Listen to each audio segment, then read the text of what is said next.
capital outlay levy will drop approximately 7 cents to $2.84, while the special education levy is increasing 20 cents.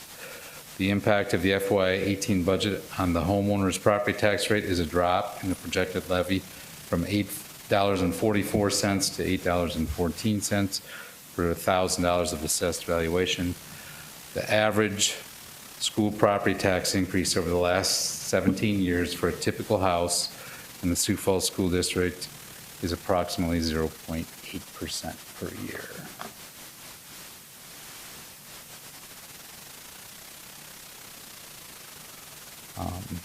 That's all of my prepared remarks. I'll give you the recommendation after discussion, if you like. I guess having been on the budget committee and, been involved in this for nearly 9 or 10 years, I give you my view of this year's budget and what I think the board needs to be mindful of. But as I look at the budget this year, we had a 5-year plan last year, as we always do, and came into this year looking at the budget, and we were what came out of peer, where we had in our 5-year plan a 3% increase, we ended up with a 0.3% increase.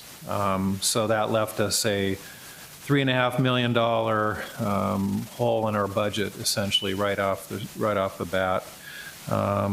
And then if you look at the fact that I've got a textbook adoption, which is probably $1.5 million over what normalized would be, what I call normalized, that's why we're spending $5.5 million into the fund balance. The good news is, at least for 1 year, is since, in the last year or two, we've been very good stewards of our money, the district has. We came into, we'll end our fund balance this fiscal year, at about $3.7 million better than we thought we would in the last 5-year plan. So that's good news. That's offsetting it. However, that's a 1-year item. So as I look through it, I look the $5.1 million that we're going to spend into the fund balance, and if I normalize that for the textbook edition, in other words, next year I wouldn't have that. However, I have to bring back in the $2.5 million worth of busing that I've been moving off to the capital outlay fund in the last few years. I'm left what I call about a $6 million structural deficit. That I have to figure out going forward when I look at the 5-year plan, is how do I get back to break even, which I think is something we as a board always want to strive to do, is because we have future boards that have to live with the decisions that we make. And if you look out in a 5-year plan, the way I do that eventually is through what I call efficiencies. So if you think about next year, I've got to come up with $1.3 million in efficiencies, and then what we call the teacher delta, which is essentially younger teachers coming in and replacing teachers that are retiring. That's another $1.4 million. So next year, I've got to drive about $2.7 million in efficiencies, and then the year after that, another $2.5 million. So you can see basically by finding those types of things, I can, in a couple years, I can get $5 million and get back to close to break even. But it's all coming more or less on the expense side by continuing to look for efficiencies. However, when, between busing and salaries, 90% of your budget is, are those things, it's hard to keep finding that $1 million out of your other type of line, expenditure lines. The biggest risk I see to the 5-year plan is more on the revenue side, because the federal funding, we talked about Head Start earlier. It's very unpredictable. Looking at the new administration, it's hard for me to believe we're going to see an increase in federal funding. That's just my gut sense. I don't know how long it'll take, but I think that is going to come under pressure. It's just what my gut tells me. We look at the state funding. I've got a 3% increase, baked into my 5-year plan. I don't know if we'll see 3% again or not. I mean, it's just hard to say. We've gone, other than the bump that we saw to try to move teacher pay from the extra sales tax that was put in, we just don't see that kind of revenue coming out of Pier anymore. It's sort of what's left over at the end of the day, at the end of the session, and sales tax isn't looking very well, and the growth in the economy. So I wonder how good, how solid the 3% is.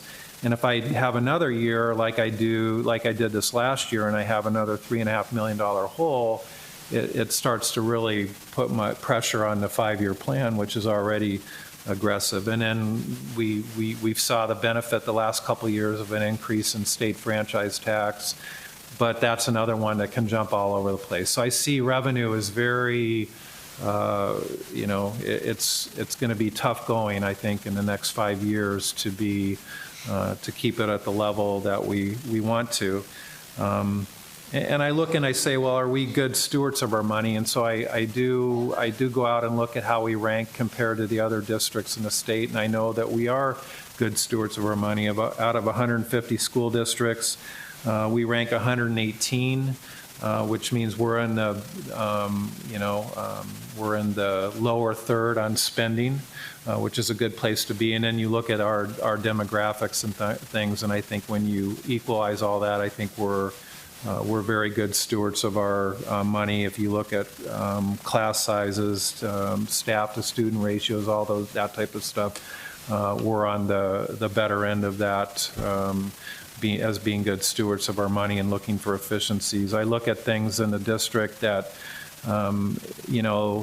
behavioral programs that we're having to deal with in our district. I'm up to 133 FTE or full-time equivalents just dealing with behavioral issues across the district. My ELL population, probably $2.5 million roughly there that I can't cover either through state funding, the extra state funding that we get, or the federal funding. So the 5-year plan is very aggressive, and I would say then we have only one lever in the district to be able to have a contingency for us out there to cover things, like another poor funding year out of Pier. And if I want to keep my teachers to where they're at, and if I want to fund and reward them for their education attainment and those types of things that we are used to doing, the only lever I have at my disposal as a district anymore that I can control is the opt-out.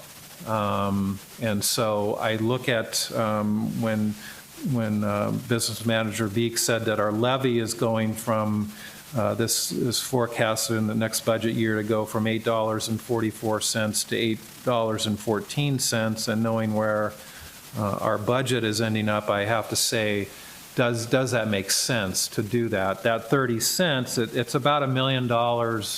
Every 6 cents, it costs about 6 cents in levy equivalent to fund about $1 million in opt-out. So if I was to take that 30 cents and keep that levy per homeowner flat, I could increase that my opt-out by $5 million.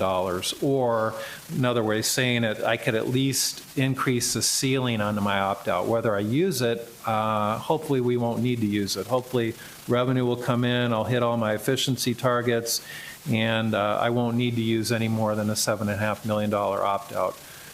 But if any of those things, the revenue becomes soft, or I can't hit those efficiency targets in the district that are already aggressive, if I want to move my graduation rate, I want to keep the same level of education that I have today, I feel like moving the opt-out, ability to move the opt-out from at least by another $5 million, and moving it maybe from 7.5 to 12.5 or something around that, might be prudent for this board to consider, to give future boards a mechanism to be able to deal with any of those changes that we might see down the road.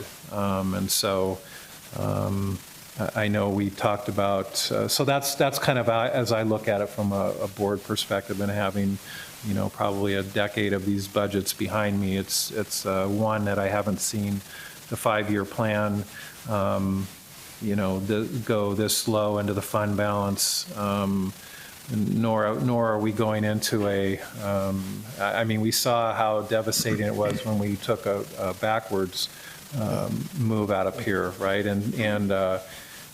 But I had a mechanism to increase my opt-out at that time if I so choose, because I have that capacity. Right now, our opt-out is $7.5 million, and I have no capacity to go beyond that. So I think as a board, it may be prudent to be able to create a buffer or a contingency plan to allow me to do that if I need to. And so, With the tax relief, the mill levy won't increase. yeah, right now it's forecasted to go down 30 cents per $1,000 if I adopt this budget. So, and it's not to say I would ever use it, but it would to say it may be prudent to consider that as a board, just because of some of the things we're seeing in the district and some of the challenges and some of the just the softness and the funding that we've been seeing, and knowing what's to come possibly at a federal level, state level, continued softness in revenue, and those things are concerning, because if the $3 million hit I took this year, getting 0.3 versus 3%, that's every year, right? That's a hole that I have to deal with every year. So over 5 years, that's $15 million I got to cover. It's not just a one-year thing. So that's kind of my view. Something we as a board may want to consider looking into, just to make sure that I said that, again, that we give future boards the capacity to deal with some of these things that may come our way that we can't quantify now, unfortunately, because we usually get them, they just come upon us. Nothing we can predict. We don't have a crystal ball, but I think having an ability to control some of that would be a good thing, I think, for this board to consider. Any discussion? Well, I think one of the things we talked about at our work session was reconvening the Finance Action Network. And I think that would be prudent to do that now and take a hard look at this. Yeah, and for those who aren't aware, the Finance Action Network was basically a group of community finance CFO type people that would come in and essentially look at our 5-year projection to give us feedback. I think one thing we pride ourselves in this district is transparency. So there's nothing we're not afraid to show anybody from a financial perspective, and I think having those people at the table with us, I think would help us to say, well, they may say it's not $5 million, you should have a $10 million increase or the capacity to do that. I don't know. But I find great comfort probably in having a group of people, high caliber people like that, sit around and work with Business Manager Veek and Superintendent Maher to give us, and the board, a little direction or in are we seeing things correctly, and I think it helps the community too to make sure that we're fully transparent, and it's just the nature of what we're seeing from a funding perspective these days. Mm-hmm. Well, now is the time for the public hearing on the proposed FY18 budget. If there's anyone in attendance that would like to give testimony or comments or to ask questions, now would be that time. Please just step forward, give us your name and address and your comment or question.